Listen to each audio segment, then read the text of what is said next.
Pearlo wisdom here from Rico and Pearlo's House of Exotic Picks, Frolic, and I got to change the title to the different date here. It's tomorrow the 3rd, right?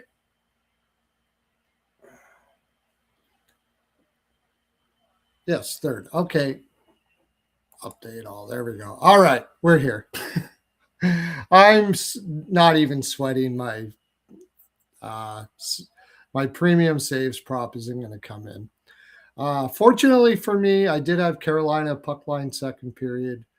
Made up a little bit there. I got Flyers team total under for 2. I should have been my best bet. I loved it.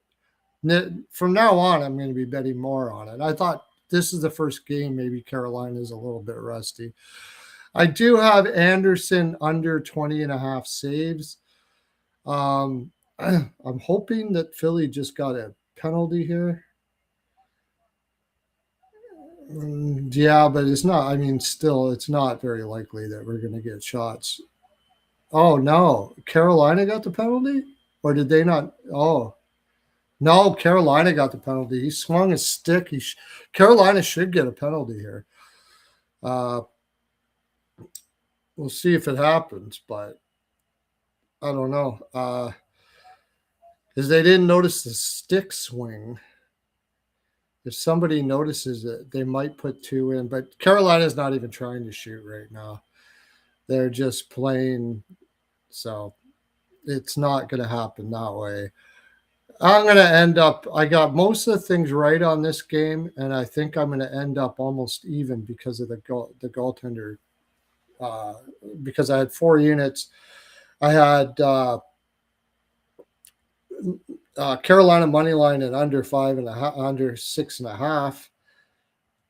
But I also had no goals first 5, and Carolina scored before the 5 minutes. So that I was up a little bit there, like a quarter unit. Then I had, like I said, if I get the under saves for Anderson, that's 1.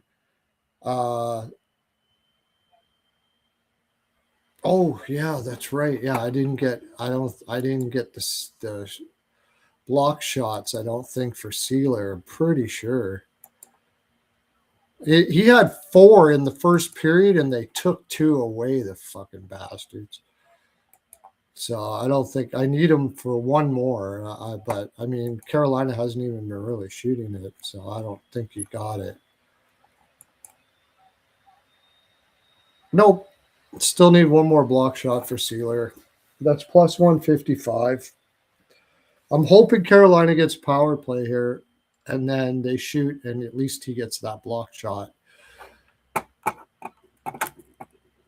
What else did I have? I put too much on that saves prop. Shouldn't have did it. Yeah. Oh, I had 2 units on the team total under. Okay, so if I'll get that. I got Carolina money line at under 6.5. And they get the Frederick Anderson under saves. That's 3 units.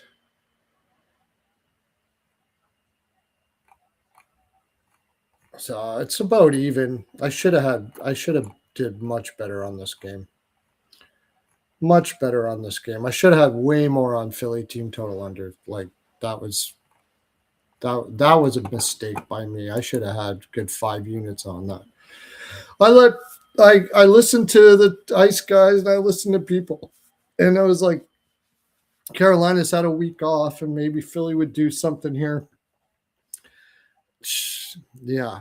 Anyways, that won't be the case for a while. I'll tell you that. I just did a puck in deep. It was really good. I thought at this point, I enjoyed it a lot.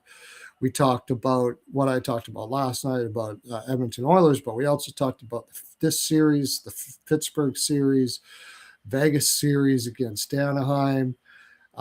We talked about what may happen to McDavid after this, and what Edmonton's plans will be going up. I'm going to be doing a video maybe tomorrow on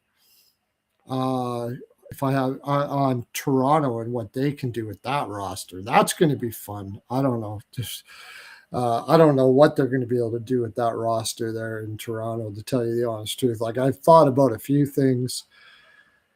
They're not rebuilding, apparently. So they hired Chayka. I think that the reason why they had to hire Chayka is there's nobody like Chayka's a very bold person.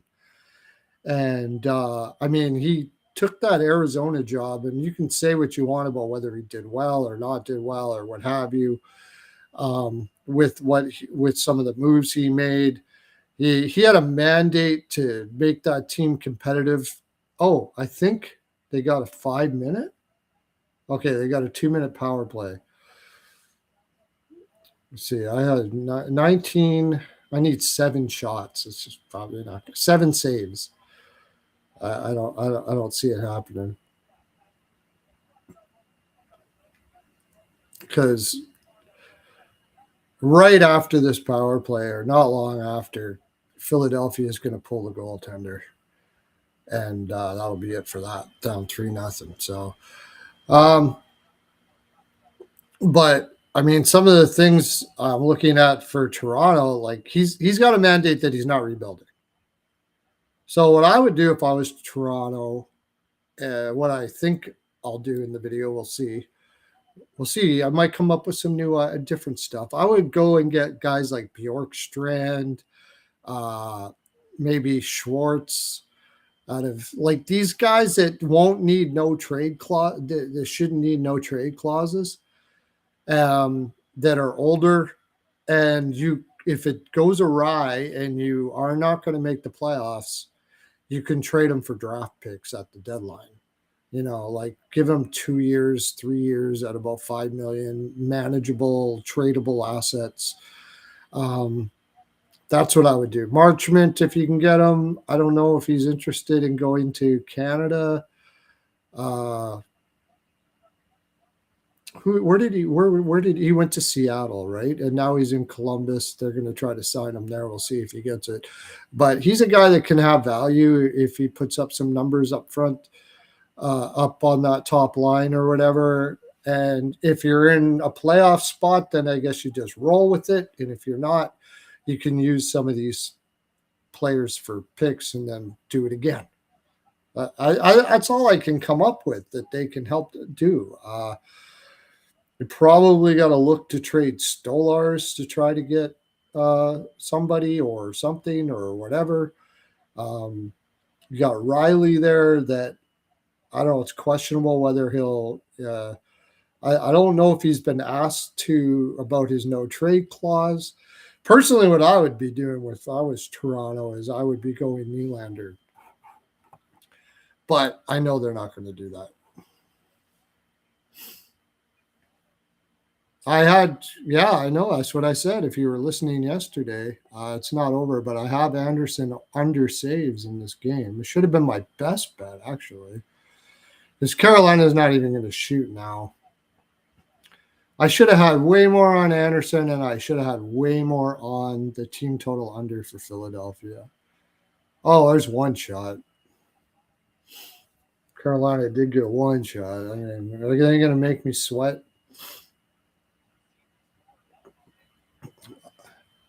I don't think so. I think they're going to play around with it. Yeah, that's what they're going to do. They're going to go back in their zone, set up, slow, no make any mistakes, kind of dump the puck in.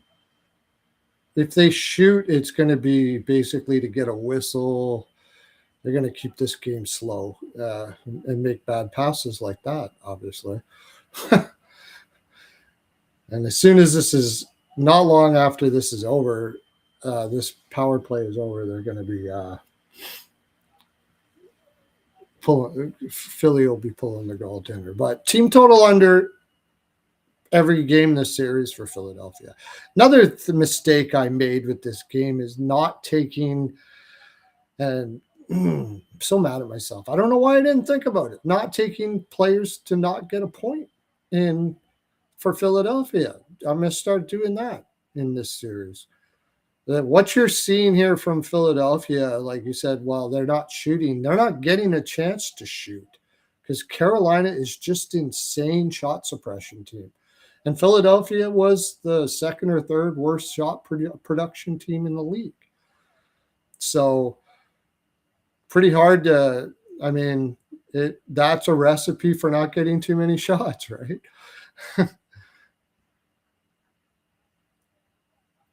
And Carolina is an insanely good shot suppression team, like crazy good.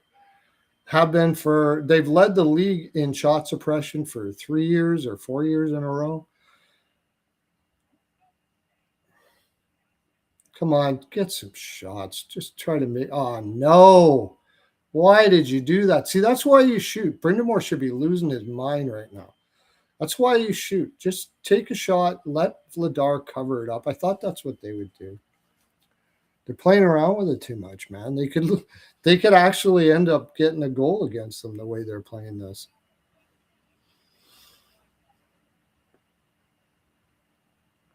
That's not going to go, no. I put too much on the Vladar. I'm actually only going to end up breaking even in this game, and I should be way up. I had Vladar.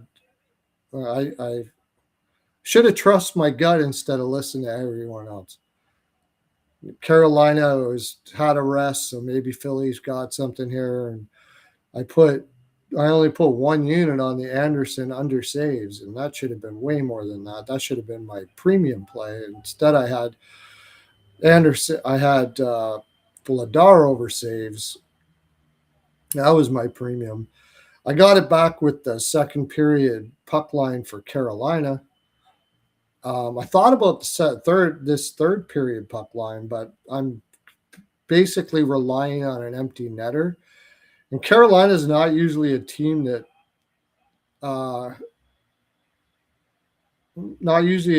goes for empty netters. They usually just dump it down. They take the safe route. Oh, there's another shot.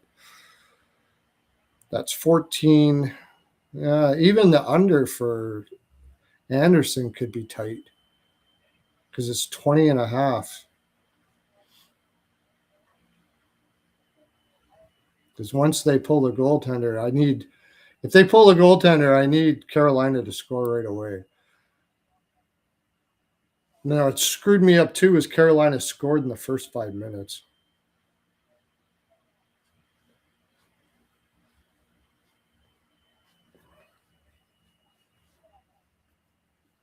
Maybe. We'll see. Carolina is such a good shot suppression team, and they're going to play around. As soon as they get it, they're going to play around with the puck in the zone. They're going to take it easy. They're going to keep the game slow.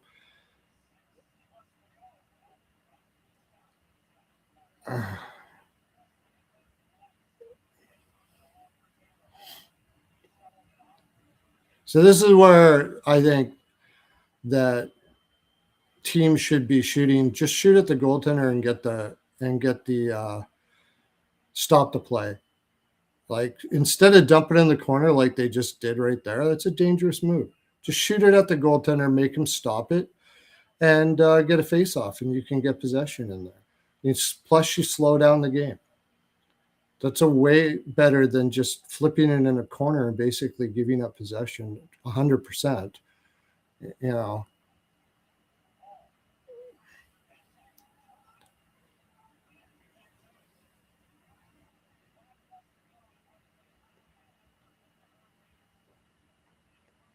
I'm sweating those.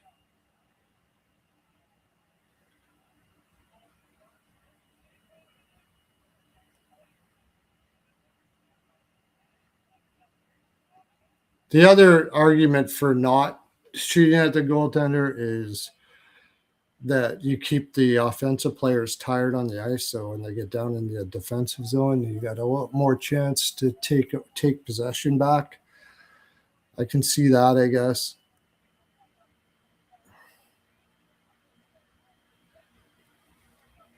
Yeah, I didn't do the first period, but I did no goals first 5. They got a goal right away, so that fucked that up. Under 6.5. But I also took Carolina money line, and that was plus 115. So a little bit on the under 5.5. I mean, I'm not doing bad. I'll probably break even today, but I didn't post the under 5.5 in the winnable. I don't like playing 5.5s, but like I said, the team total under, I should have had more on that. Team total under for Philadelphia. I thought about laddering it down and even taking the shutout, but I wanted to see this go. Next game, I will. I think this is what you're going to see the whole series. I do have Carolina to sweep in 5. It's just this Philadelphia does not match up well against Carolina. They would have a better chance against Ottawa and a much better chance against Montreal. But I mean, they're not going to play Montreal for sure. Even Tampa.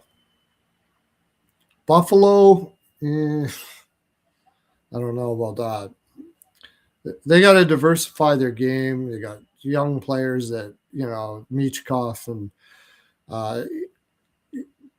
Tippett not being in was a big, big loss for sure. Tippett with not being in was a huge loss. I don't know what's wrong with them, but if they don't have him, man, oh man.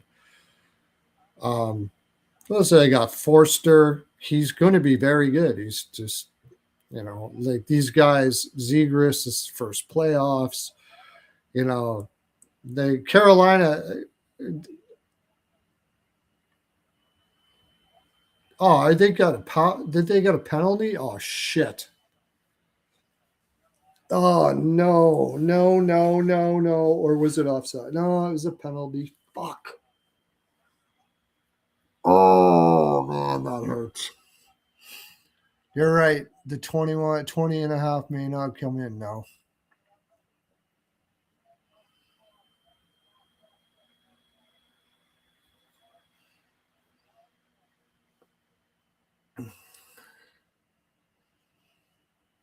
The only thing good about this is that, oh, really? That's what you call? Seriously?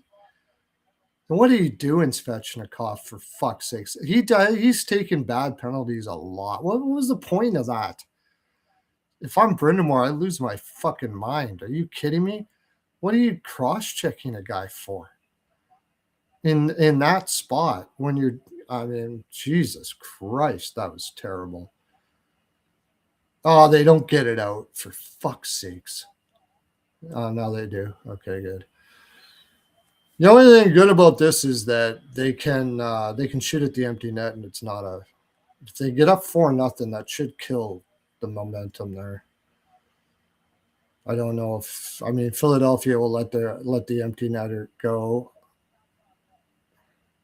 But see, they don't. That's the problem. They don't go for the empty net. Carolina never goes for the empty net.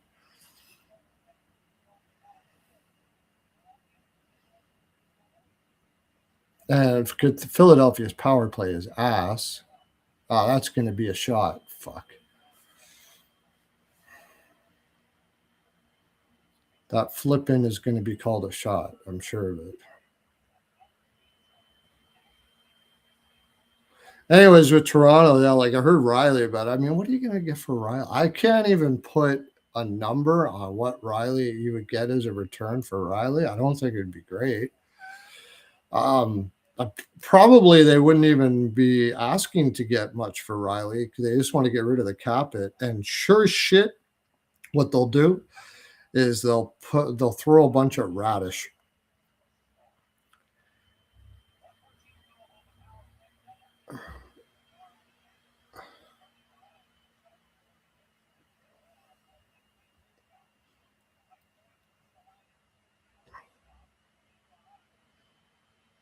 I'm sweating. That's a shot.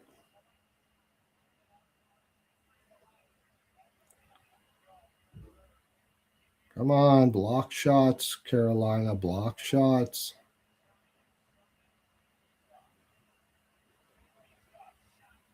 Miss the net. They got an empty net now, too. Empty net. on the power play is not really that big of a deal, actually.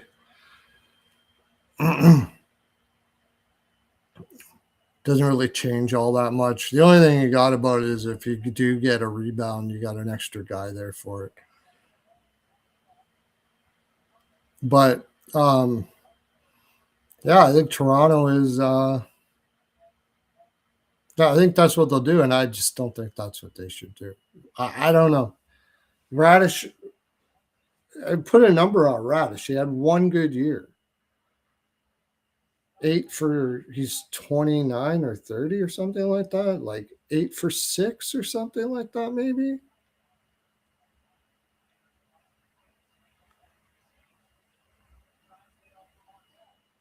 I'd rather Philly score a goal here. There's another one.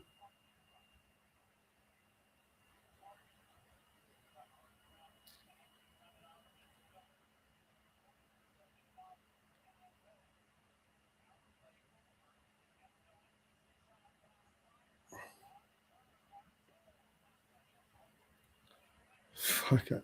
I can't even talk. I'm sweating this so much. 2 minutes left. Get it out for the love of God. Just one time.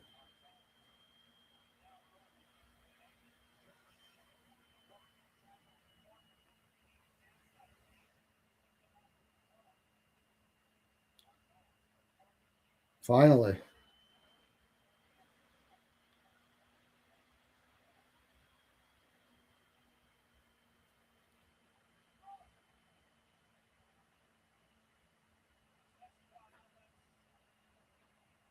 Get the empty netter. Oh, fuck.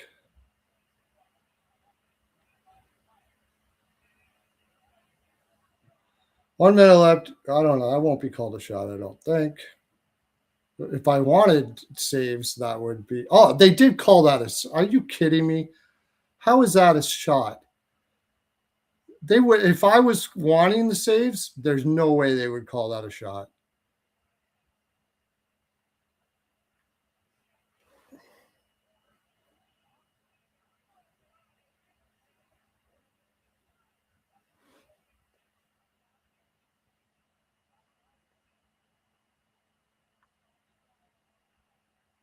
Yes.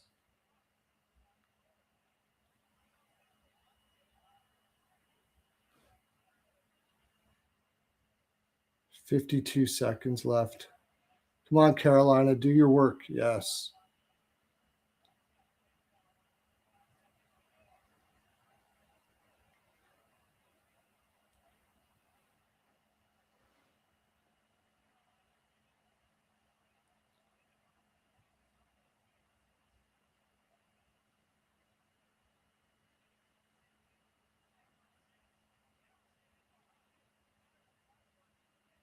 Dump it out. 18.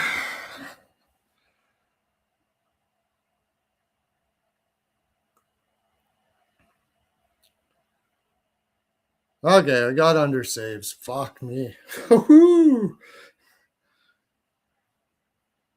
No, not game. Game 2 is not going to be over 5. Wolf Cotto. Not a chance. The only way game 2 is over 5 is if Carolina wins 6-0. 6-1, something like that. That's the only reason. Team total under Philadelphia every single game this series. I should have took Carolina regulation today. I'll take it tomorrow. I'll take it the next game. I'll take it the next game. I'll take it the next game. -1.5 even. Carolina's going to win this. I bet you. I wouldn't even be surprised if Philadelphia doesn't score more than 2 goals in this series.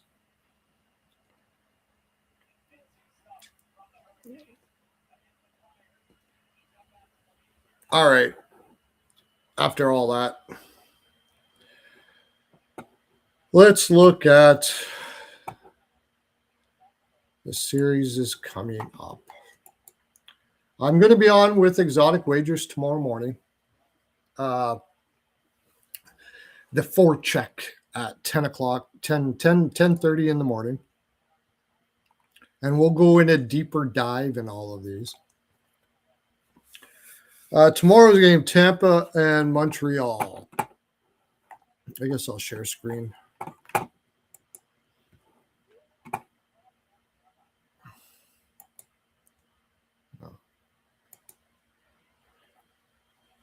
I'm just going to make sure there's nobody else wanting to come on here.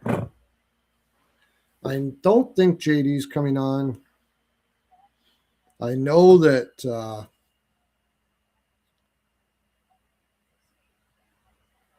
and did it and I didn't get the block shots either, did I? I don't think so. Nope, never got Sealer block shots either. Fuck. So I'm going to be going to just I gotta be taking Stank over and over shots, man. It's just crazy. Walker's going to his watch out for Walker now because in the playoffs he shoots a lot. Philadelphia gives up a lot.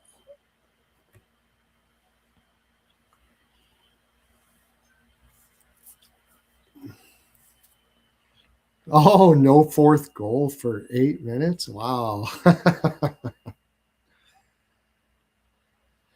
Yeah, I'm like even.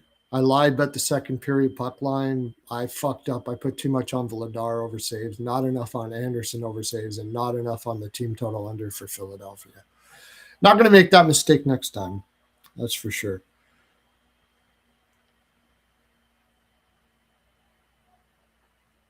See if Rico messaged me.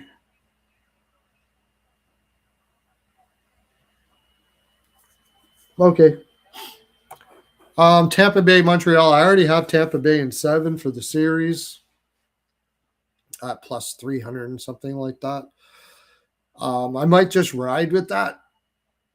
They're minus 156 for the game. Probably play the draw, I guess. I'm going to go no goals first 5 is only missed once when Gallagher got one quick. So no goals first 5 under 6.5. This is going to be a tight ass game. Tight ass game. Dobish is playing too well. I could see a draw. Maybe you go under first period, second period. Elimination games, though, maybe it's a little different because if Tampa, I mean, they're both, well, it's an elimination game, but they both can be eliminated. So Tampa Bay has had trouble scoring. They're not getting enough shots on net. They're not shooting enough. Last game, though, I may look at Dobish over saves because I didn't share this out. I may look at Dobish over saves because Cooper was very adamant about them shooting more last game. Shot first mentality, he said. Oh, it's a 5. It's a fucking 5. There's 5s. So your 6.5, under 6.5 is not going to be. No goals first 5 and under 6.5 is not going to be very good. What do they got? Yeah, they got 30 shots on goal. It was overtime. So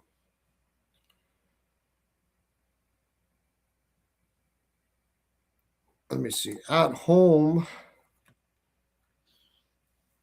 they have had shots, but a lot. You got the overtime thing. It's only one time at Montreal at home. 34, 30. Yeah. I look at Dobish over saves. I think that's a possibility here.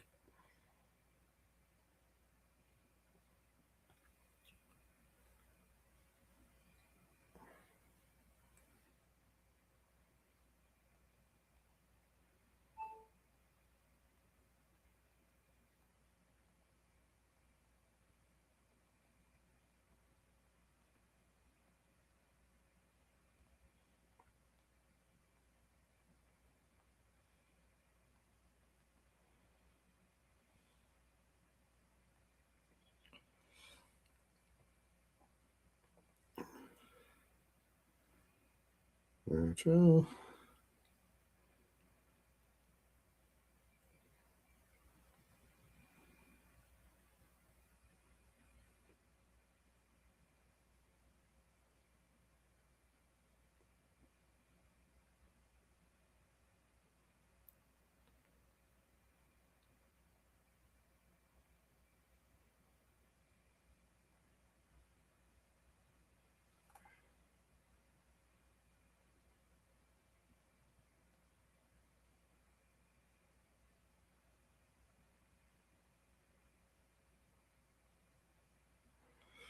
Okay. Sorry about that. 26 and a half. Yeah, I know. That's pretty high. 26 and a half. You got to really think it's going to be kind of drawish. I don't know if I can go with that. Um,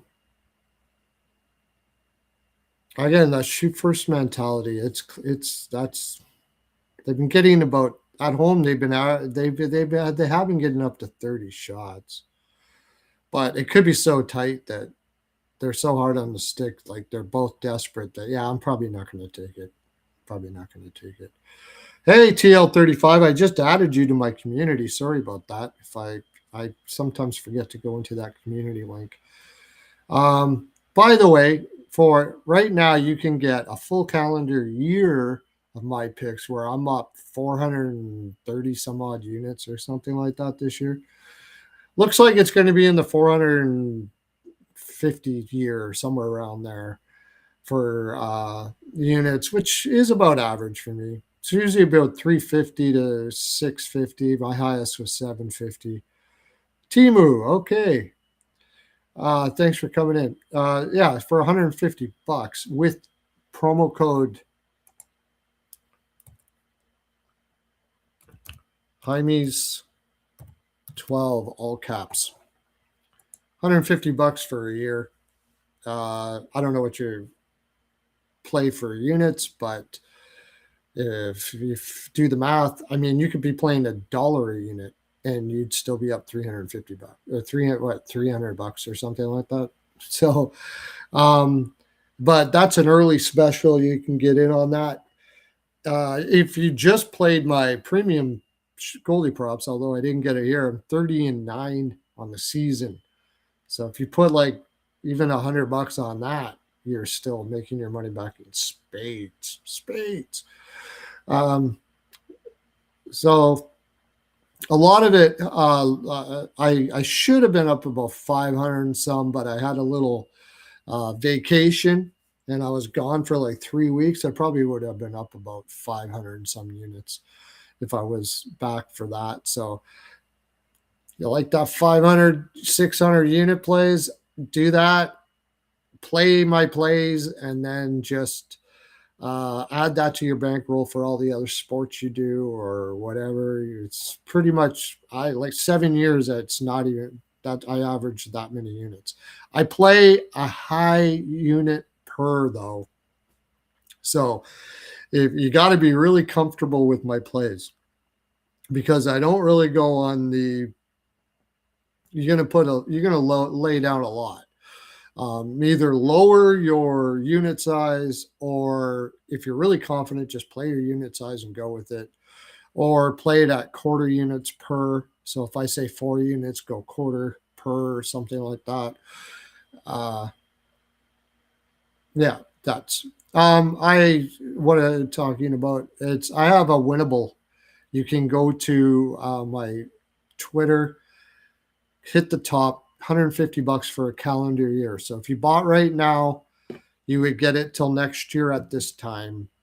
And you get all the MLB picks. And swag is like 13-4 or something like that. 13-4, I think, so far since he started doing baseball, I think. So add that into it and you're just flying, man.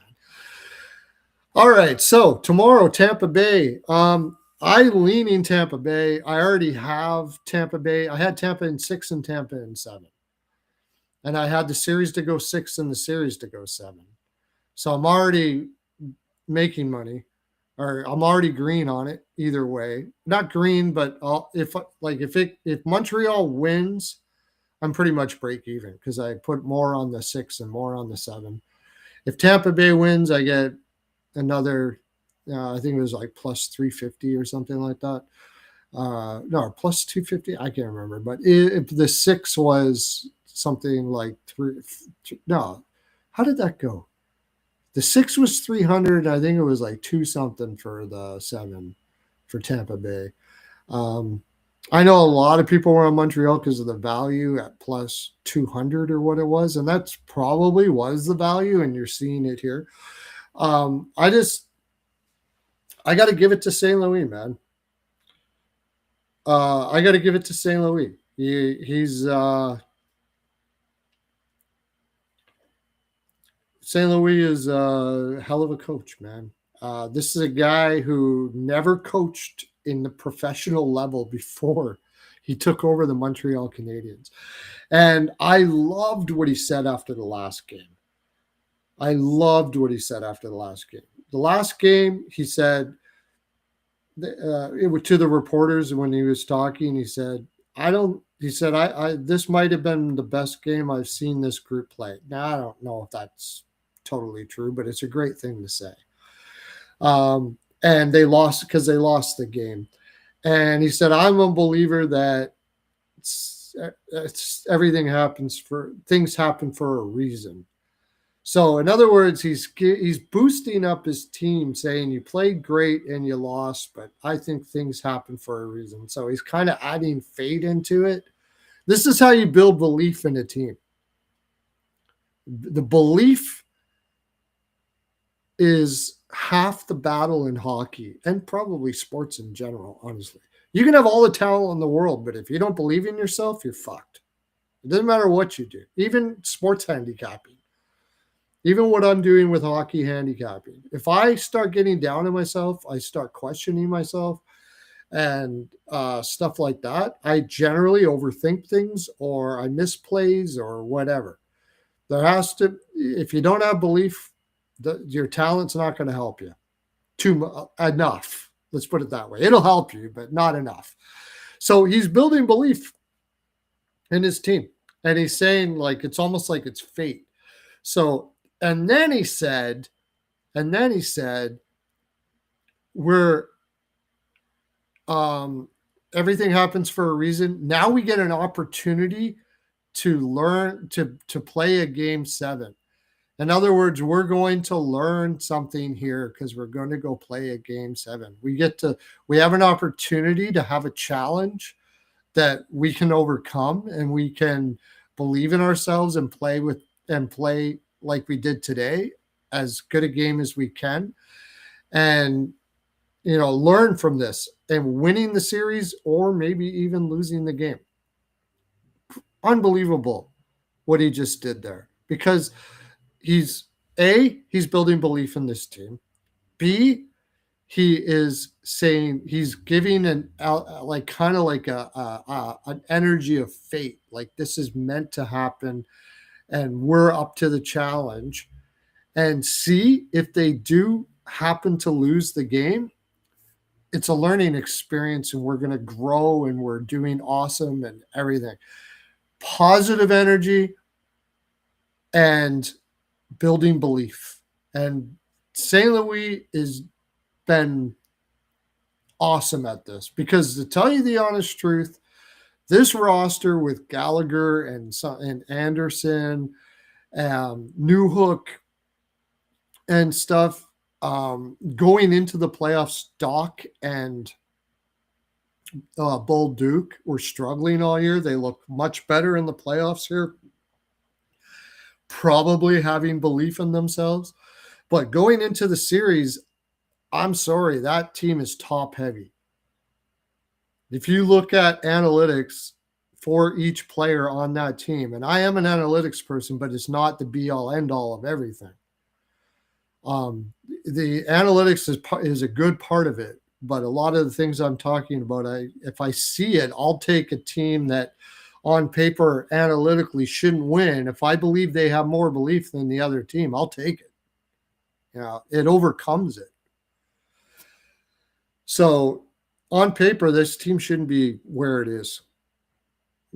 But here we are. It's you got Gunsel, Sorelli, and Hagel. That line is maybe the best shutdown line in the NHL. They don't play with each other regularly, but Cooper, who's also an amazing coach, absolutely amazing coach. If he gets a Jack Adams, it's going to be a token Jack Adams because he hasn't had one yet in his career, and he certainly deserves one. And I wouldn't argue with it, to tell you the honest truth. Probably goes to Ruff. I personally think Talkett deserves it this year, but I mean, any one of those guys are amazing coaches, and I'm not going to like piss or anything if any one of them win. But he put that line together, and what have they done? As much as you have this belief in everything, Caulfield, Suzuki, and Slafkovsky, except for like the first game for Slafkovsky, for the most part, have been pretty impressively shut down. That line is insane. Now, what that does, though, is it puts strain on the other lines because you got Paul. Point isn't what he used to be. Kucherov, and who else do they have on there? You got Gonsalves. He's not a bad young defensive forward as well. Paul isn't what he used to be. Like there's a little strain on there. So they're challenging. He challenged Montreal, say, look, we're going to shut down that top line. Your Demidov, Newhook, and Tessier line, which is really not a great line. Demidov is amazing, don't get me wrong, but he's on an island in that line. Like Newhook and Tessier are they're one-trick ponies pretty much. And Gallagher, beautiful move by St. Louis to sit Gallagher, bring him back in again with full energy, because at this stage of his career, Gallagher doesn't have the stamina that he used to, and he doesn't know anything other than to go balls out every game. And if he tries to do it at his age now, again, in a series like this in Tampa Bay, he's going to burn out by the end. But he sat him, brought him in at a great time, put him on the third line, and he got a goal, first goal of the game. Like if he's got full energy, you got a glimpse of the Gallagher of old. Great move. His St. Louis roster management has been absolutely fantastic. Who else is on that line? Let me go. I think it's Balduc.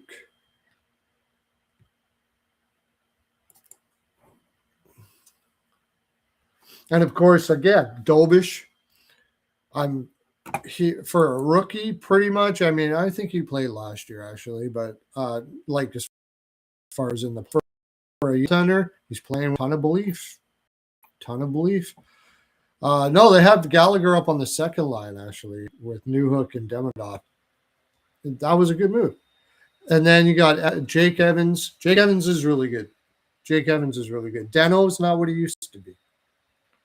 Very intelligent player still, and I'm sure he's teaching those kids a lot, because guys like Newhook, Slafkovsky, Caulfield, these young guys, they're just in their infancy of learning how to play a full sheet, 3-zone defensive game. Now, they're going to get it. I'm sure they are, but they're not there yet. But a guy like Dano, that guy's one of the best hockey IQs that way of the last 10 years. And if he's coaching these kids, I could see Philip Deno being a coach eventually like that. He's just a very intelligent player, intelligent guy. But Josh Anderson, he does what he can do. That's what he does. He's really kind of fallen off in a lot of ways, and I don't know if he's going to be around next year. I think he's got a no trade clause, so I don't know. But Bulldog, then they put Bolduc. I always call them Bulldog for some reason. Bolduc, Kirby Doc, and Tessier. And, like I said, they were playing way better than they did in the regular season. But in general, I would say that lineup is thin. but they're not playing thin. They're playing. They're doing what they got to do. Matheson, Alexander Carrier up there is great. Matheson's he's really overmatched up there on the top line. Lane Hudson has been awesome. Caden Goulet, low key, very good defensive defenseman. And then Struble and Jackeye is your weak link for sure. Arbor Jackeye is, not the greatest. But they're putting it all together. If they had Noah Dobson, this would be probably a different series. And then Tampa, I mean, let's face it, they're in the twilight right now, right? I don't know what they're going to do, win or lose in the offseason, because I don't think they're winning the next series. Either one of these teams. I don't think either one of these teams are winning against Buffalo. But, look, he changed his lines up. Now, they could go and they got Hagel, Cirelli, and Kucherov, Gunsel, Point, and Perry. Interesting. I don't know if I wonder if they'll do that at home. If they do, I mean, it's more varied. More of the shutdown guys are spread out a little bit here. Gergensen, Yanni Gord still has it, but Gergensen's meh. Paul, meh. Gonzalez down there is not bad. I mean, they got good depth. Depth on depth. They've got okay depth, and Montreal's got kind of okay depth. So if they go depth on depth, but they got their defense is better. Even without Hedman. Moser's, I can't believe that guy became as good as he did, to tell you the honest truth. And Darren Radish, of course, has had an amazing year. McDonough's still a great shutdown guy at 37 years old. I mean, I can't believe it. Eric Chernak, And then Astos and Lillard, Astost, as I like to call him. They call him Dastu. I call him Astost. Dastu is French for ass toast. That's what I think. I think they squeak it out, but I could see Montreal doing it too.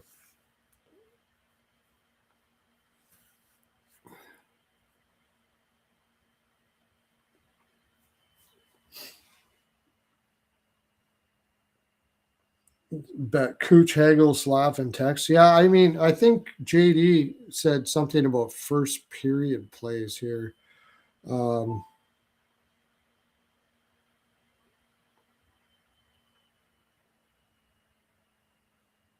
Radish and Kucherov one shot in the first period has cashed 5 of the last 6. It was plus money in game 6, but it's only minus 124 now.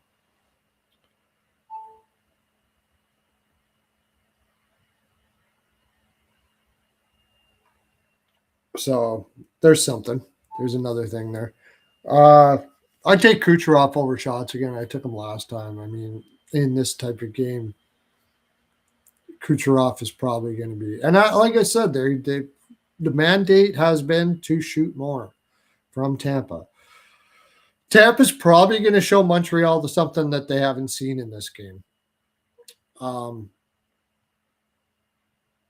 Probably. They got something in their back pocket probably for this game. They've been doing this for a long time. They know how to make adjustments well. That's kind of why I lean Tampa Bay to win the series. I totally get anybody who bet Montreal for the value at plus 200. Totally get it. Totally get it. I mean, I wouldn't. And look, here we are in a game 7. So anybody that bet Montreal at plus 200, you probably made the right bet, because here you are in a coin flip, possibly a coin flip. So I probably, that's why I bet Tampa 6 and 7, because I did think Tampa one way or another was going to pull it out. I was pretty confident of it. We'll see if I'm right tomorrow. Another one you might want to look at, but the problem is on the road, Montreal hasn't been getting a lot of shots, is, Vasilevsky over 22.5. I wonder if Tampa just really, really shuts it down here. Really shuts it down. I don't think they've shown their full capacity of shutdown ability as far as a team is concerned yet. And I'm kind of wondering that this is the one here now that they're dialed in, and they're at home. They got the matchup. They got everything. We'll see what if they keep the lineup the way it is. But no goals first five, under 6.5. I do think it'll be slow start. And I don't think it'll go over 6.5. Highly unlikely. That'll probably be my favorite. Although we'll see a DK with the.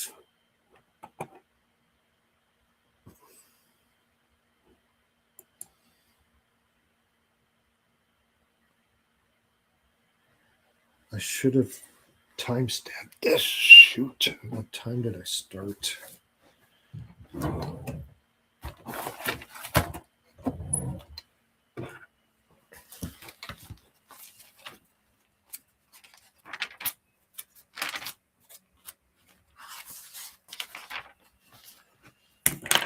What time do you guys think I started talking about this?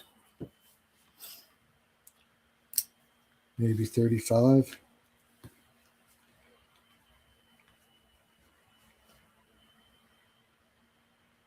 I got to probably go back and check.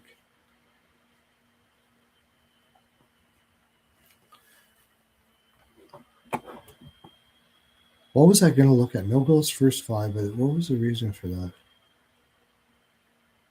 Oh, that's what I was going to look at.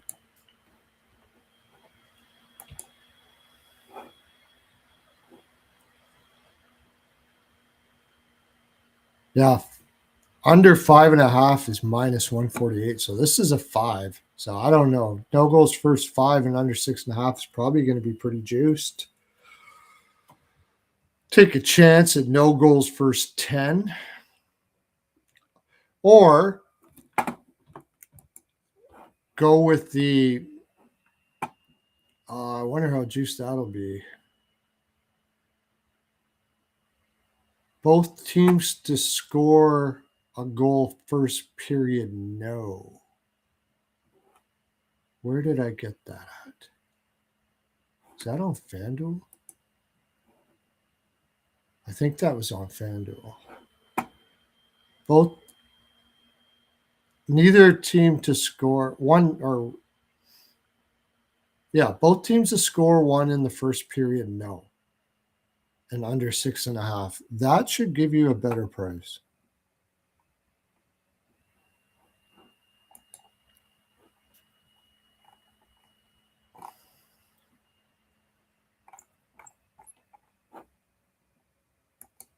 I hope, I also want Tampa Bay to win this because I'm going to get a better price on Buffalo, plus 195 to win the next round. And I think Buffalo will win that. It's against Montreal, it's plus 104. Against Tampa, it's plus 195. I'm going to touch that. I'll probably play the plus 1.5 too. Games. Montreal, Tampa. Same game parlay. Do they have it? The no goals first 5 yet? They don't have the no goals first 5 in there yet.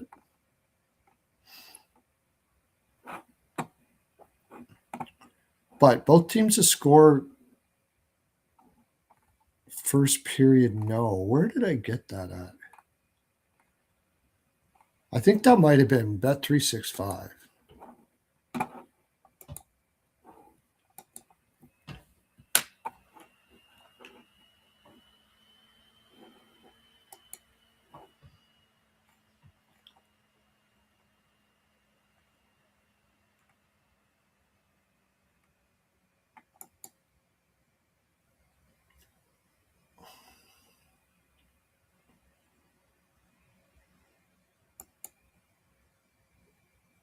Oh, that's another one I could have took for a parlay. Shit. For Philly, Carolina, another parlay you could do is both teams to score 2-0. That's actually no, because Philadelphia will probably score 2.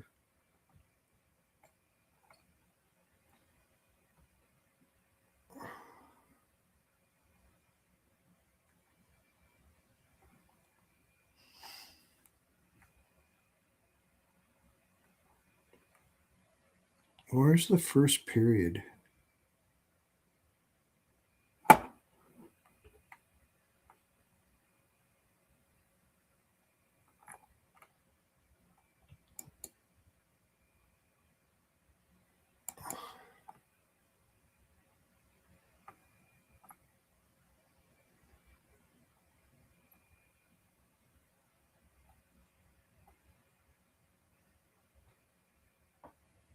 Yeah, they don't have all their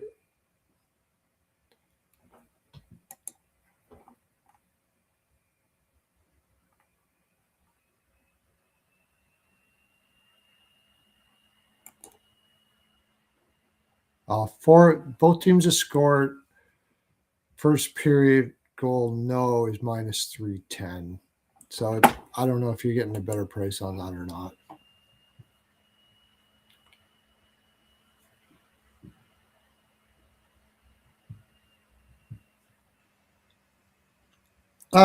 Then I don't agree with that. Tampa matches up better to Buffalo than they do against Montreal. How do you figure? Buffalo's got way more depth than Montreal does. I think Buffalo has a system that can better play against. The only thing that they have, Tampa Bay has a much more experience, but I mean, I'll take Buffalo's bottom lines over Montreal's all day. Lion has been playing well, and Buffalo has been shot suppressing well. If it's Montreal, yeah, Dobish, there's a goaltending advantage probably with Dobish. I will give you that. But if it's Montreal Buffalo again, now you got two young teams, and Buffalo has way more depth. Buffalo has a better defense. Buffalo's players play a system that I think is still better yet. I don't think Buffalo's system is better than Montreal's system necessarily. I just don't think Montreal has got to the point where they're playing the system that St. Louis wants to play as well as they can. Where Buffalo has been working on this for 2 years, and they seem to be taking off on it. This aggressive man-on-man D, and I'm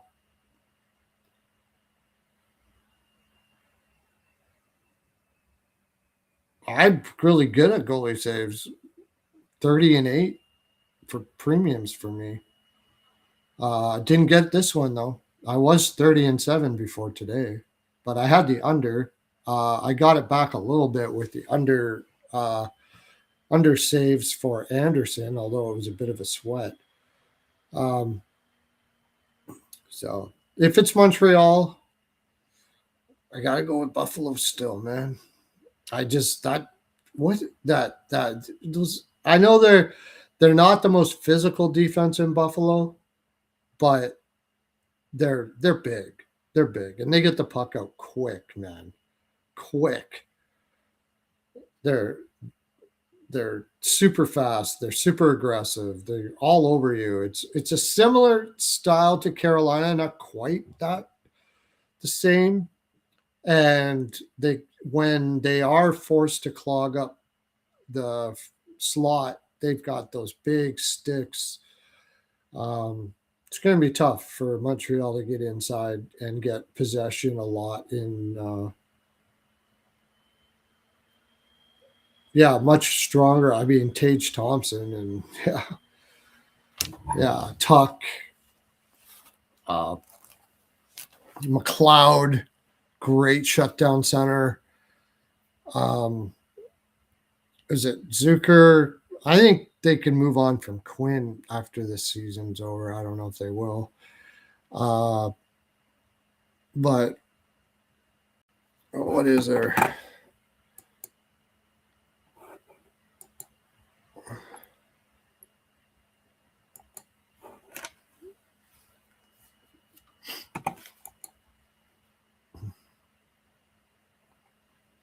Yeah, Zucker, McLeod, Quinn. McLeod does a lot of work for Quinn there as far as full sheet is. And then you got Benson, great shutdown guy. Joshua Norris, underrated two-way player. Josh Doan, that's a freaking great line. I mean, that's some depth right there, man. Holy shit. That is some killer depth on that team. They can kill you on three lines.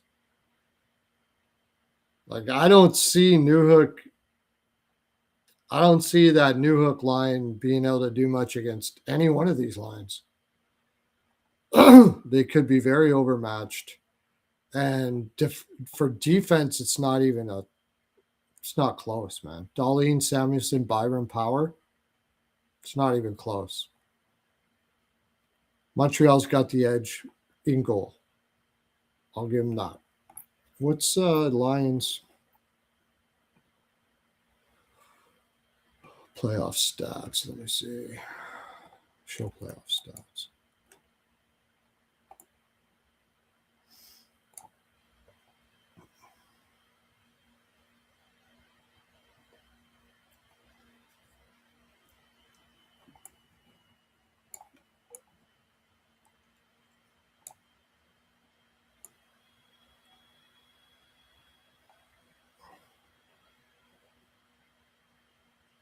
What's Lions just straight up expected goals against?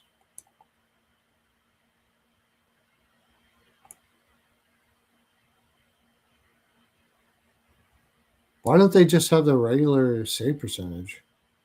Huh, they don't have it here. That's weird.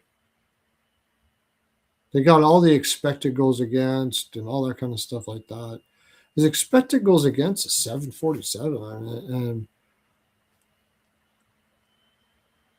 goals saved above expected, or goals. Not bad.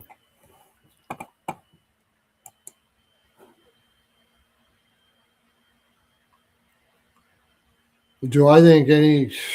I mean, of course they have a chance. I think Dallas played like a bunch of garbage though.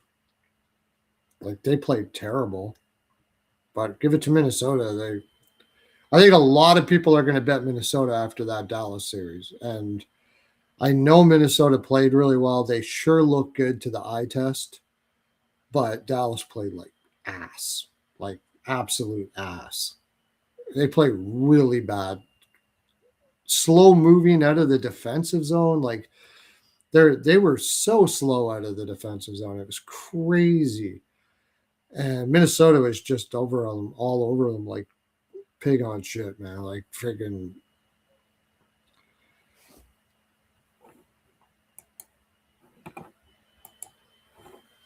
So I'm taking Colorado in 6. If Minnesota wins it, freaking, I tip my hat to you, man. But in that LA series, Colorado wasn't even pitting anybody. Like they were not engaging physically against LA. They were just digging pucks out with their sticks, using their stick to get possession in the offensive zone. And and LA was hitting them, but they were just not wanting push back physically at all because they knew that at any moment they could just take that series. That's how confident they were. So they saved themselves a lot of, I think Manson was injured. I don't know if he's back. I haven't heard. I hope for that. I mean, for their sake, that's going to be pretty big. That's going to take a big body back there away.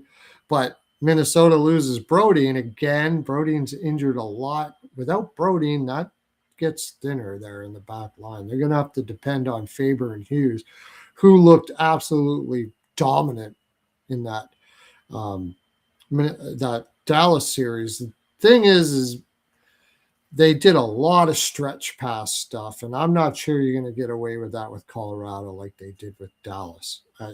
Hughes will get his, though. I mean, that guy's got to be one of the best passers I've seen, like him and Bouchard.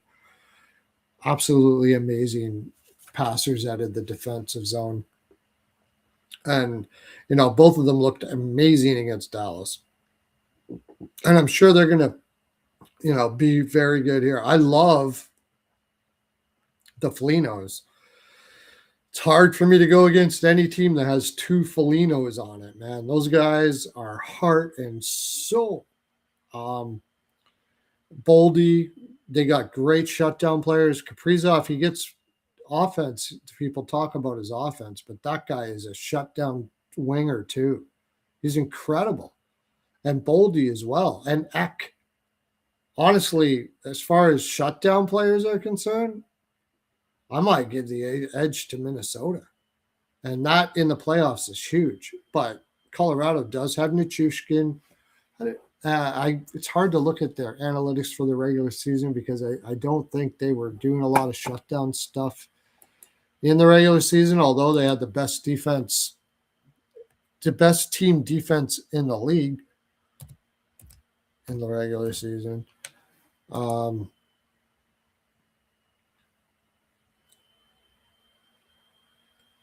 Yeah, Nichushkin still even strength defense, still fantastic.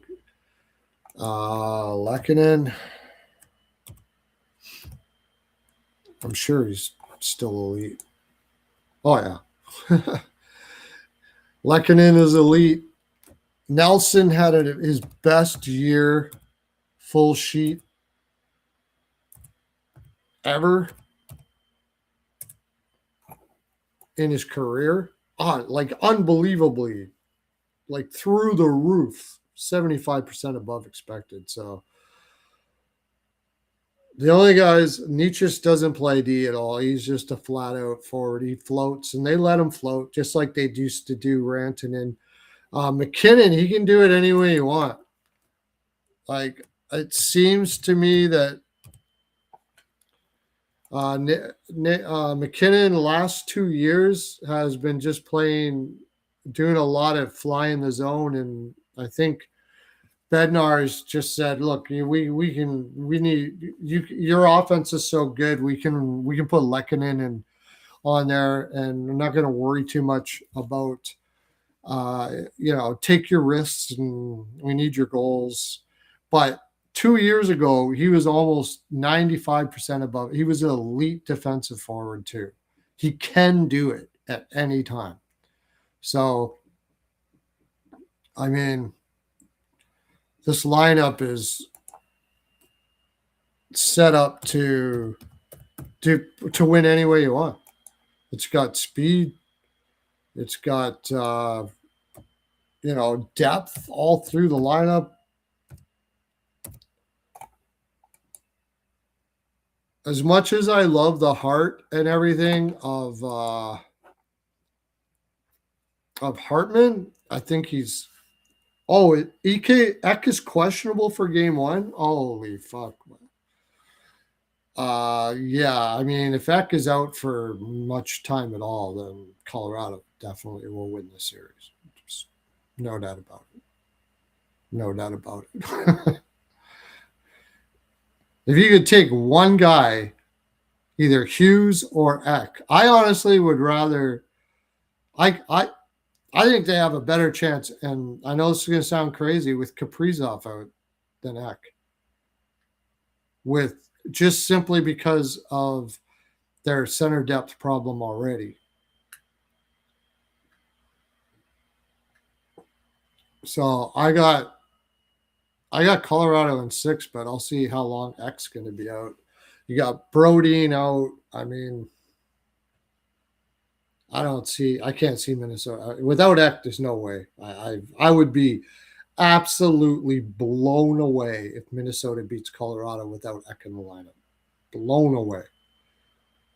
Full stop, man. Hartman's not going to shut down McKinnon and or Nelson. And I don't know, that Urov kid's going to come in. He's going to be a good kid, but I mean, he's not shutting down those guys. Fuck no.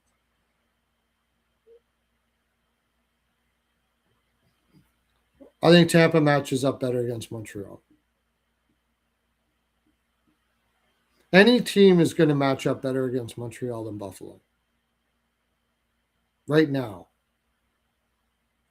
Wait till Bolduc matures, Doc matures. If he does, he's going through his injuries. You get that Hayes kid coming up. Apparently, he's a beast. 3-zone defensive player center. Whoever they add, I think they'll probably add in the off season. They'll maybe move away from Anderson, have a discussion with Gallagher. Probably Gallagher won't go though. I mean, he's too much of a heart and soul guy in that organization room and all that kind of stuff like that. You'll see what they do in the off season and give St. Louis just keep on building the system, building these guys to play. You got a guy like Dan O there to help these guys to play a playoff style game. And eventually, and I think soon, eventually, I mean, this is going to be a massive contender without a doubt. No doubt about it. I mean, I'd be very surprised if it's not, but we'll see what they do to add. But as it stands right now, Buffalo does. I think St. Louis has done an amazing job with this roster. Amazing job with this roster.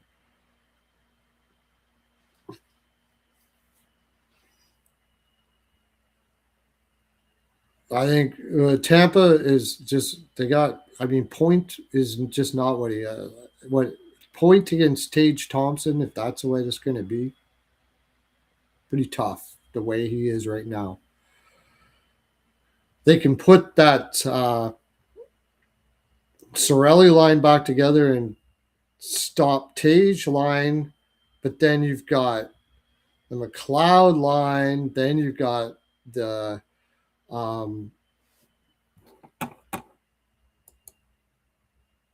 Norris line with Benson and Doan, and that line can shut down any line too. That's the thing. So they'll put that Benson line on in Tampa Bay on the Kucherov line, and they'll do a good number on that. But if you don't, you got McLeod, who is like one of the premier shutdown guys in the league right now. So, yeah, Tampa will have a tough go there. The only thing they have is what they have, and it's big. It's not a small thing. They got goaltending edge with Vasilevsky as long as he's playing top of his game, and the ability to not get too high, not too low. All of those intangibles that a veteran team gives you, and they will beg, borrow, steal, kill, whatever to win. Like they will get dirty, real dirty if they have to. They got Corey Perry there. I'm not sure I see that in Buffalo. I'm not sure I see that aspect in Buffalo, but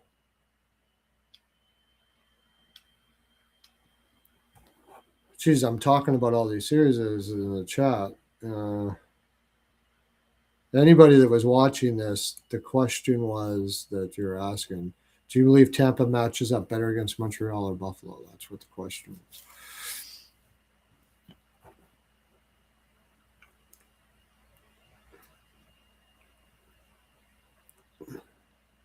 So the other game, we'll get to it.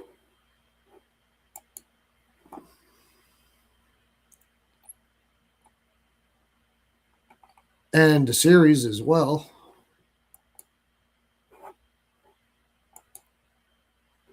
Minnesota. Well, we already talked about it. The Minnesota-Colorado series. Yeah, I'm taking Colorado in 6. And if Eck's not in, I mean, I think if Eck's not in, I think Colorado bolts out first period here. I know that they have the idea that they had rest, so they're going to be a slow out of the gate. Maybe Minnesota has the legs. That could be true. I think I won't take Colorado first period here. But if Eck is not in, get on the in regulation right away. Although I think this will be about this. Still, Minnesota's going to play super hard, but with Eck not in, take McKinnon over Shots, man. Fuck. McKinnon over Shots. Who's going to stop him? Who's going to stop him if X not in? I mean, this could be, maybe this is like, what do they call that? Not posturing. So far, I mean, FanDuel has him in.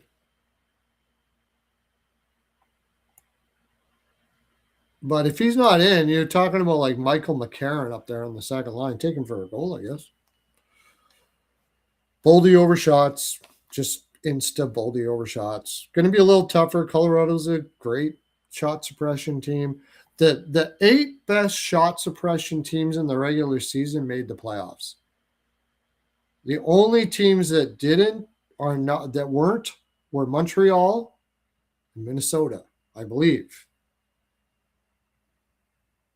1, 2.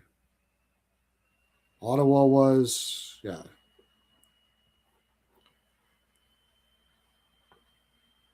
So with that in mind, I want to go Wallstat over saves, but Colorado gets up early. We see what happened with Carolina. What's Colorado going to balls out in this game? Or are they going to? They can do anything. They could trap. They can play 1-3-1. They can play man-on-man defense. They can play zone defense. That's what makes Colorado so great. They can switch it up, man. It's freaking awesome to watch. Them in Florida, both of them. They know when a team is getting soft and slow in the second or third period, and they'll just go like a freaking full rink press. One guy sits up in the one forward sits up by the blue line, and the other forward just go there and just bang the shit out of you, like just full energy. And then the other guy slips down in the slot when things open up. And yeah. You're taking the Ducks to take out Vegas. A lot of people are. I'm not. No. I'm not. Utah has a better overall team as far as playoff style is concerned. And, Keller's a crazy good shutdown winger. Their defense is very underrated in Utah. Their defensemen, that being, they had a lot of guys. Anaheim has 2 guys on their team that have positive defensive analytics: Lacombe and Terry, and that's it. And Vegas, you saw it in Utah. You're seeing that, Tortorella said he wasn't going to do anything. He was just going to let him play and all that kind of stuff like that. But you're starting to see his influence slowly creep in this team. And if he is, you saw it in the last game in Utah. It probably was the best game they played. And if that's going to be the case, if they're going to play like they did against Utah, especially in the last game, as they just got better and better. I don't see Anaheim being able to penetrate too much in the D zone against Vegas. They're going to try. I mean, you can go and beat the shit out of that McDavid line. I mean, that's hard to do. Don't get me wrong, but they got big physical guys, and McDavid had a broken foot. And what they did is they just put all their energy into that top line. Basically, it looked like Quinville said, waste your energy on that top line, and we'll challenge the second, third, and fourth lines to beat us with our lower energy. And that's the way to do it, because the Oilers' depth, I've beating this drum so long, I don't even know. Their Oilers' forward depth, especially without Dickinson in, was ass. Just absolute ass. Sorry, flat out. It is the problem with the Oilers. It's not Bouchard. It's not Nurse. Those guys are struggling because when anybody else but McDavid is on the ice, man, it's a fucking shit. It's a circus. And they can now those you say, okay, Kapanen and Podkolzin got goals, yeah, because they blew their energy.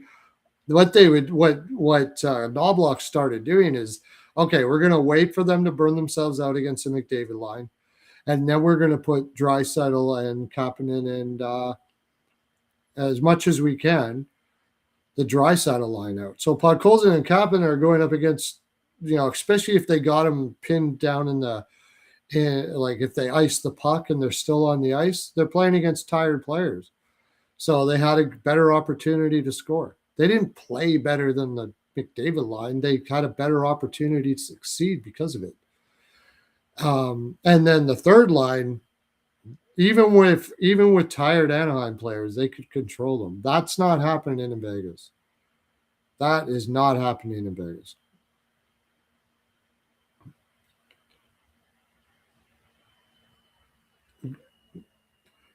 Yeah, they trailed, no doubt about that.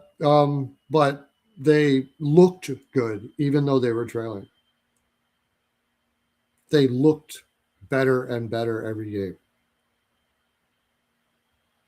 I don't necessarily think the score. I mean, I still think Hart is shaky. No doubt about that. I still think Hart is shaky. You got to remember the one game, they got what? Utah had 4 goals on 12 shots or something like that. That's not going to happen every game. You keep a team down to 12 shots, you're probably going to win more games than you don't. Even with, Hard in net, you're probably going to win more games than you don't. So, yeah, they lost that one. It wasn't really Hart's fault either. They missed some assignments and stuff like that. But overall, I think they played a really good game there and outplayed Utah, and they lost. So I don't worry about that. But you got Marner playing really, really well. Yeah. I'll go. I already went over it once, but I'll go it again.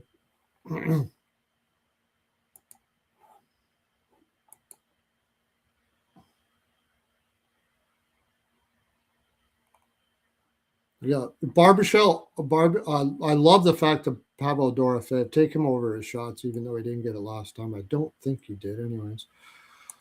Dorofeyev, Eichel, Barbashov. Ivan Barbashov is basically there to grind out in the corners and stuff like that. And Eichel and Dorofeyev take care of the rest of the ice, and they can do it, and they're extremely good at it. Like Eichel and Dorofeyev together is one of the best shutdown tandems you're going to find. No doubt about it. Dorofeyev does not get credit for how good he is on a full sheet, man. He is freaking really good. Marner and Stone, this is what he's done. He's taken 2 guys, Jack Eichel's like Selke level center. Dorofeyev is absolutely fantastic that way. And then they got Barbashev, who just kind of, if he can make it back in the zone, then he does. He tries to play in front of the net. He overextends himself in the offensive zone, and he's late coming back. But if you got Eichel and Dorofeyev helping out there, you can get away with that. Brett Howden, same thing. Brett Howden has the same situation, same as Barbashev. And he's playing with a lot of confidence right now. 4 goals in 6 games, And Marner and Stone, another shutdown tandem. They can shut down anybody. Stone should have won a Selke. If he wasn't a winger, he won a Selke by now. And Marner, I mean, there's a reason why he was used in every defensive situation in Toronto, like played against elite competition all year long, because he's amazing. He's awesome at it. And this year, he wasn't given that deployment. So he's got more legs this year. And he's looking like he's got more legs this year. That line can shut down anybody. And then you got Hurdle, Kolasar, and Riley Smith.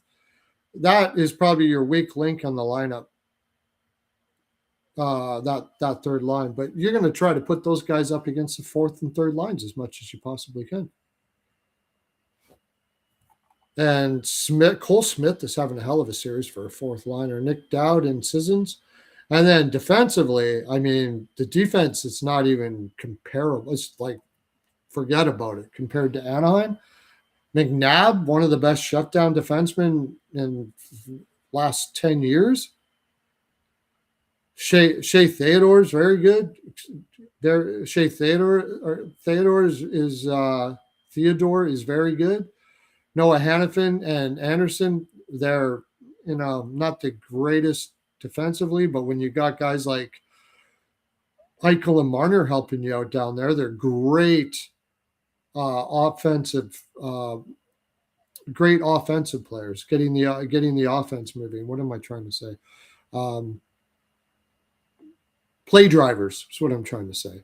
And Lauzon actually has been really good for a third pair. Kozak, okay, but they're good enough.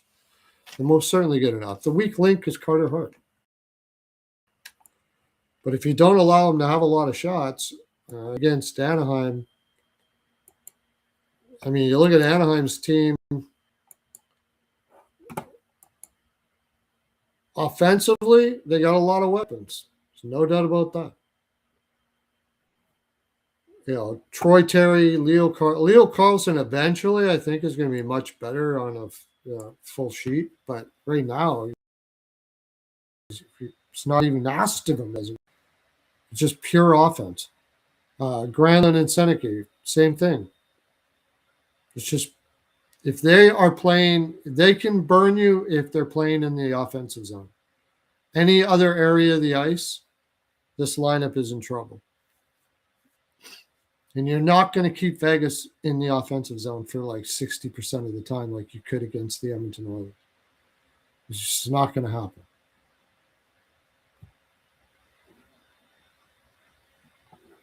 But Jackson Lacombe is the only shutdown defenseman they have. Trouba is an offensive, is a very good play driver offensively. He gets some reputation that he's some shutdown defenseman. He's not. Pavel Mintyukov is stout. John Carlson, his legs are kind of going on him, years when he was way better defensively than people give him credit for, but not really what you call a shutdown defenseman. And then Hintz and Hellison could be just absolutely whipping boys against some of those top lines. And Lucas Stahl's been here nor there. Sometimes he's looked good, sometimes he hasn't looked good. And I think a lot of that has to do with what's going on in front of him. When I saw those Edmonton games, even though Edmonton was hurt, when Anaheim was in the defensive zone, there was a lot of freaking shit show going on, man. They were just, what do we do with this puck? Just freaking, there was very little structure to what was going on, but they got away with it. No way I'm taking Anaheim in this series. No way.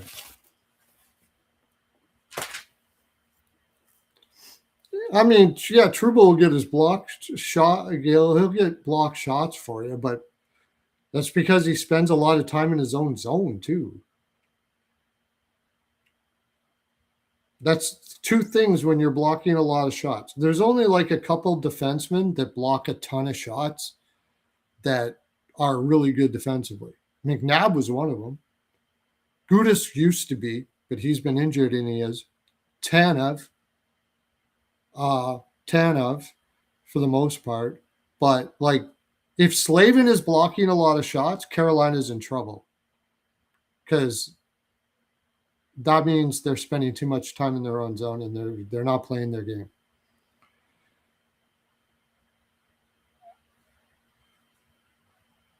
Yeah, shut up, West Coast. You can't have it.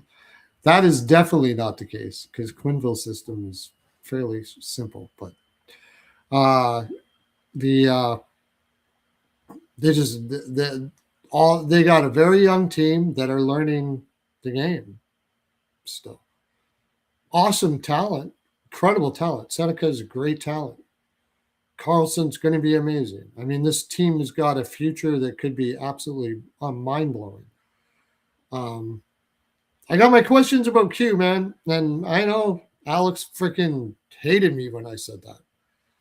Hated me when he said that. When he was in Chicago, I mean, that team never played.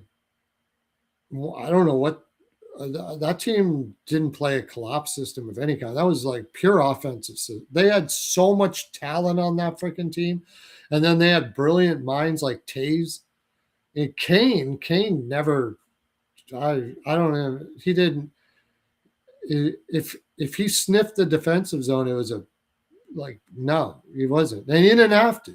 He had great puck movers like Keith and Seabrook and Campbell, guys like that. They could play a balls out offensive game against the competition back then and do it and win. And then Taves and a couple Lad, all of those guys, they kind of did the heavy lifting for a lot of players.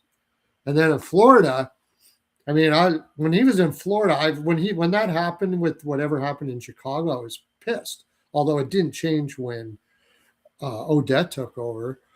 But I mean, I was betting overs every game when Florida played. They didn't play defense.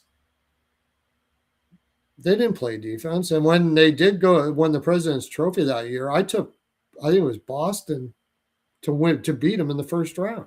You're not going to win like that in the playoffs, man. Unless you've got balls out talent, like so much talent more than the other team that you can just beat the shit out of them like Chicago did. We'll see what his next home is. The Oilers got 1 year. Here's a question. I already did a thing on this. I just did a video on it. You can go check it out. They got 1 year.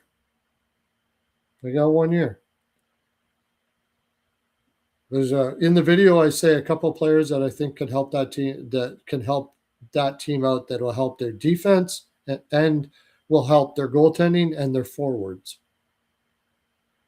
2 forwards that they can possibly pick up.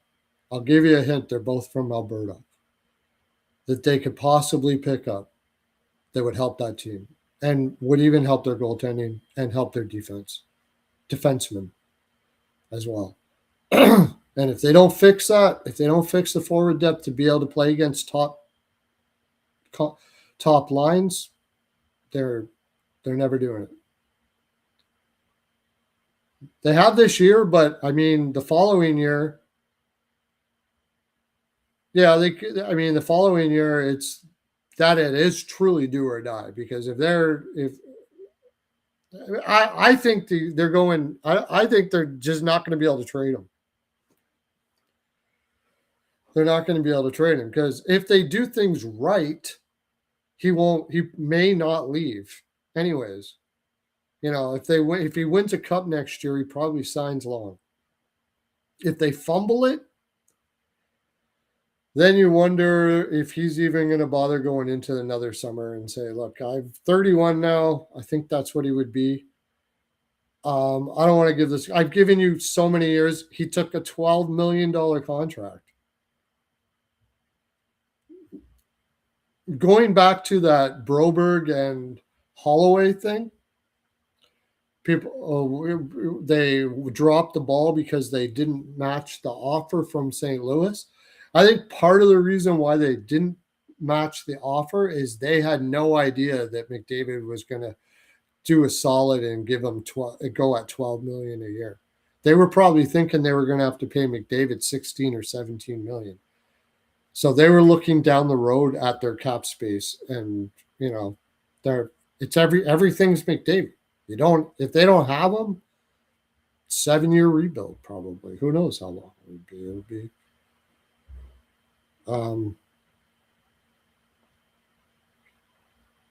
So no, Theodore is not way better than Bouchard. No, absolutely not. Yeah, I would bring that up. Theodore is not way better than Bouchard. Really good, not better than Bouchard. No way. Had this argument so many times before. You put Theodore in Edmonton, and he would get trashed about the same way. Wait till Nurse gets traded to I don't know if he gets traded or not. They're talking about, I don't know how you could possibly get rid of that contract. He is overpaid. He's an average second D. But, I mean, he could help another team at a better rate. And you put him in a man-on-man situation where he's not having to block shots, because the guy can't block shots to save his fucking life. Man. And you don't have to be a great shot blocker to be a very good defenseman. You don't have to be. You play if he got in a man-on-man system somewhere, say Buffalo, although Buffalo doesn't need a lefty, but just hypothetically speaking, he would be way better off. That'd be much better use of his tools, his speed, his quickness, and stuff like that. He wouldn't have to block shots so much. It would be a way better use of his talent that he has. And I don't know what other teams do that, play that. San Jose is trying that. So D'Angelo better than Bouchard? Fuck off. That's hilarious. Oh my gosh. Tony D'Angelo. Yeah. Tony D'Angelo, the never saw a defensive zone he liked. Just absolutely gets crippled in all areas of D understanding. Is just an absolute basket case. Yeah, I think yeah. That's one thing Nurse is very bright. He could definitely do a man-on-man system, no doubt about it.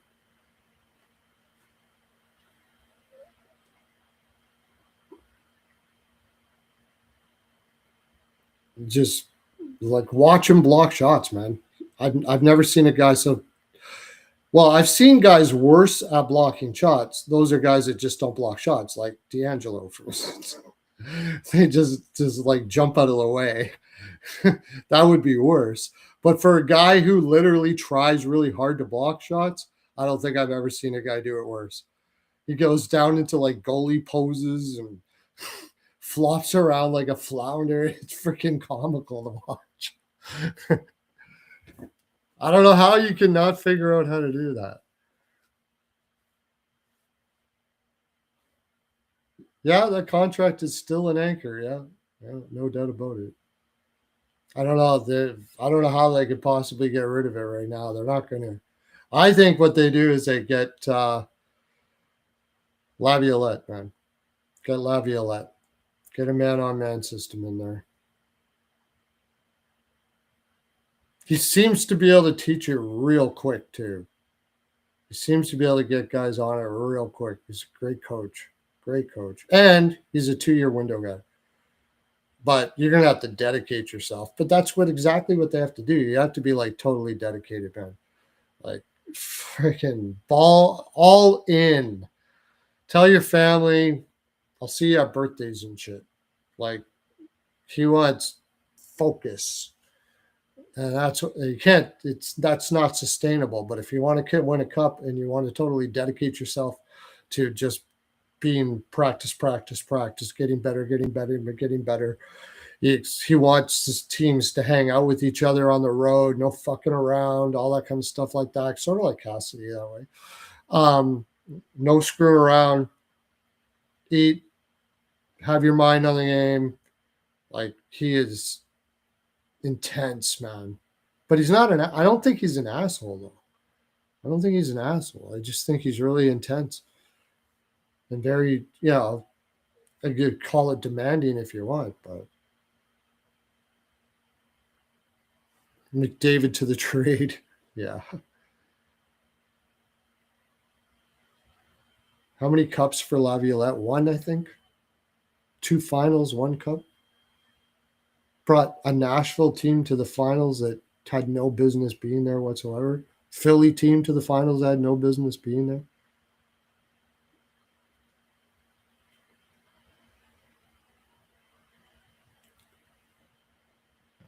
Everywhere he's gone. The only place he hasn't is New York. New York. It was just but that was just an absolute shit show. How the heck are you going to get everybody rowing in the same page when they don't even want to fucking be there? Like that was just that was a desperate move by the New York organization to rally everybody around there. I don't think anybody's doing it. Is that right? One cup. Yeah. I mean, there's great coaches that haven't got a cup. Lindy, you're off.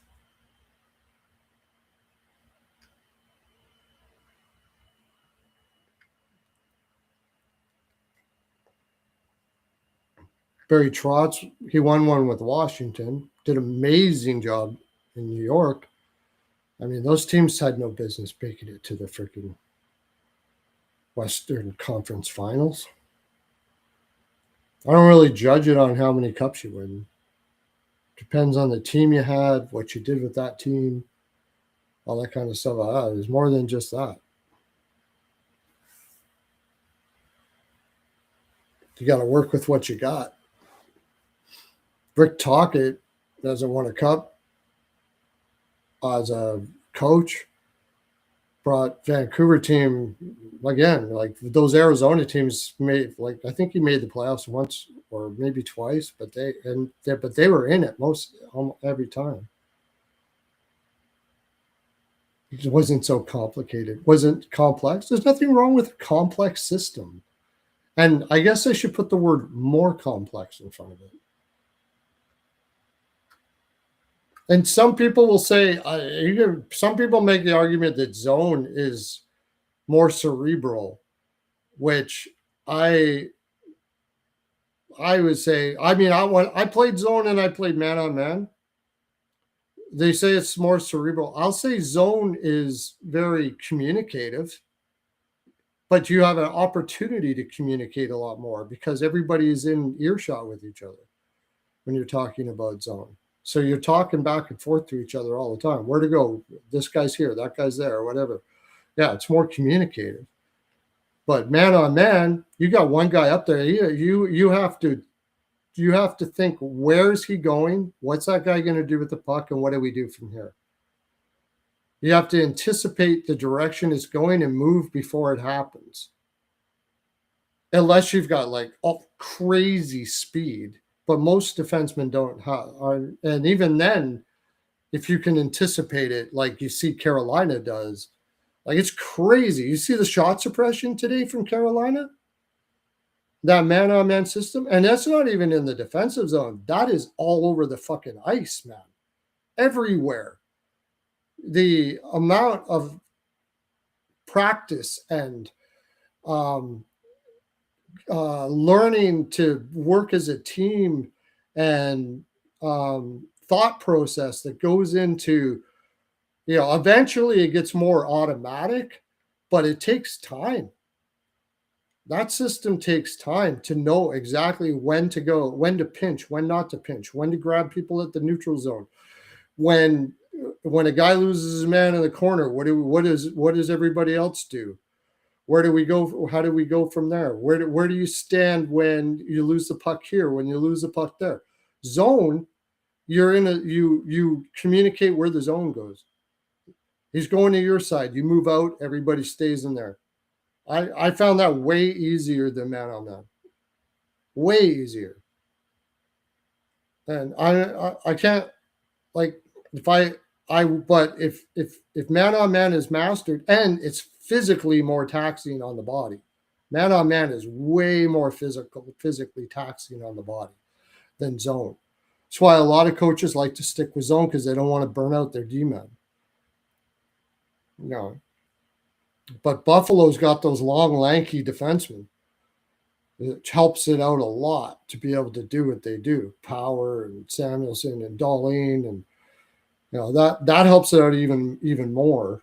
But I mean, it's more, you have to be in top condition to be playing that man on man all over the ice. Fuck, it's hard.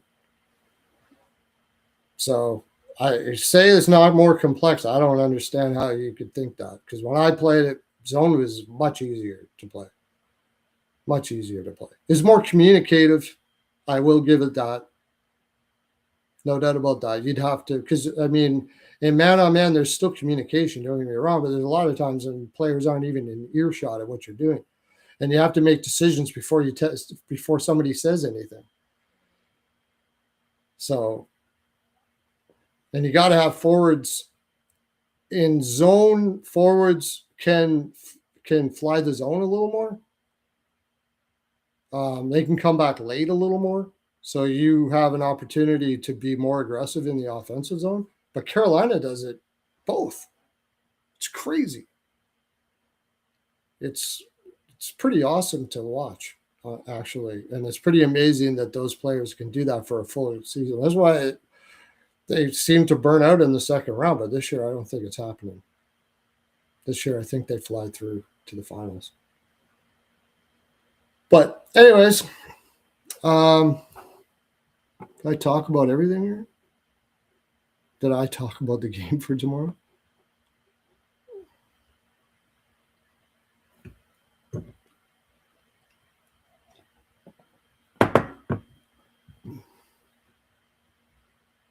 And oh, by the way, when I played both of those, I did not do it well.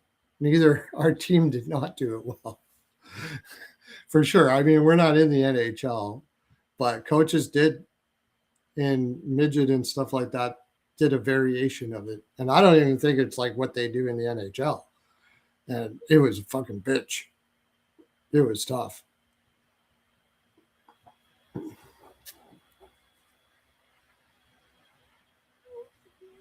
I know it wasn't what they do in the NHL. Not to that level, not even close.